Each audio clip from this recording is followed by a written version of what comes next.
If I wanted to look up folktales on, say, butts, how would I do that? Now, some of you might be thinking, Liz, why would I want to look up folktales about butts in the first place? I don't know. A, maybe you're Tina Belcher.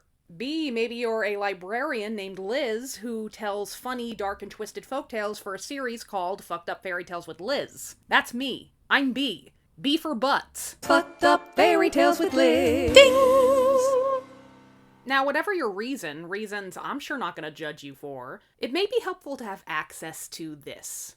This is the ATU Index, which is a bibliography that documents folktales by type. And the types are sort of like a Dewey Decimal System for folktales and fairy tales.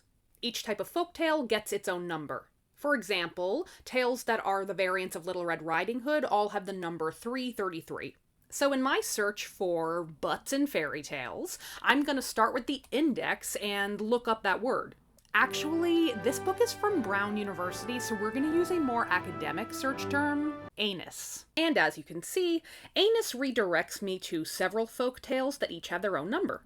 Horse's anus, covered with a burning spice, is number 1142. Ox's anus, closed with a cork, is number 1035. FYI, there is a lot of animal cruelty in folktales, so if that's a big trigger for you, this may not be the field of study for you.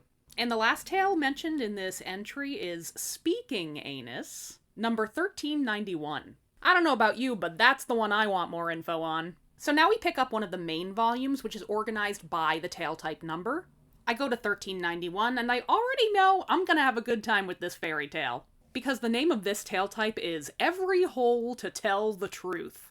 And as you can see, we get a summary of how this tale usually goes.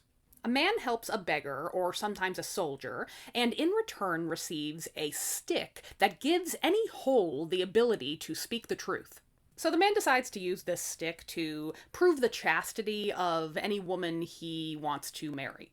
Now, 3 women fail the test and are rejected by the man before he meets someone who is innocent. And the fathers of the 3 rejected women come forward and accuse this guy of, libel. So he tests the women again in front of each father so that he can show the stick is telling the truth. The first woman's vagina tells on her. So the second woman stuffs her vagina with hemp in an attempt to keep it silent, and her butt tells on her. So there's our speaking anus. The third woman plugs up both her vagina and her butt.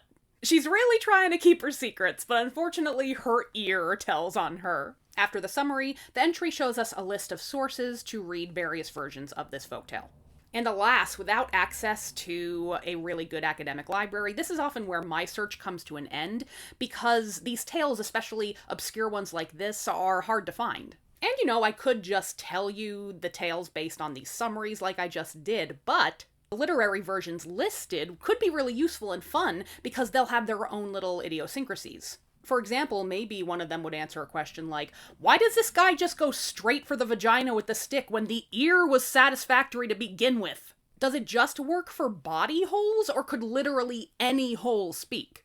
You may be interested to know that the index will also redirect you to similar terms, so if you go to anus, it also redirects you to backside and buttocks. And there you can find more fun tales that allude to butts, such as tale number 248, in which a bird pokes its head out of a guy's butthole. I'm sure it's very easy for you to see why this is my favorite academic resource. Sadly, the ATU Index is really hard to get your hands on because it is out of print.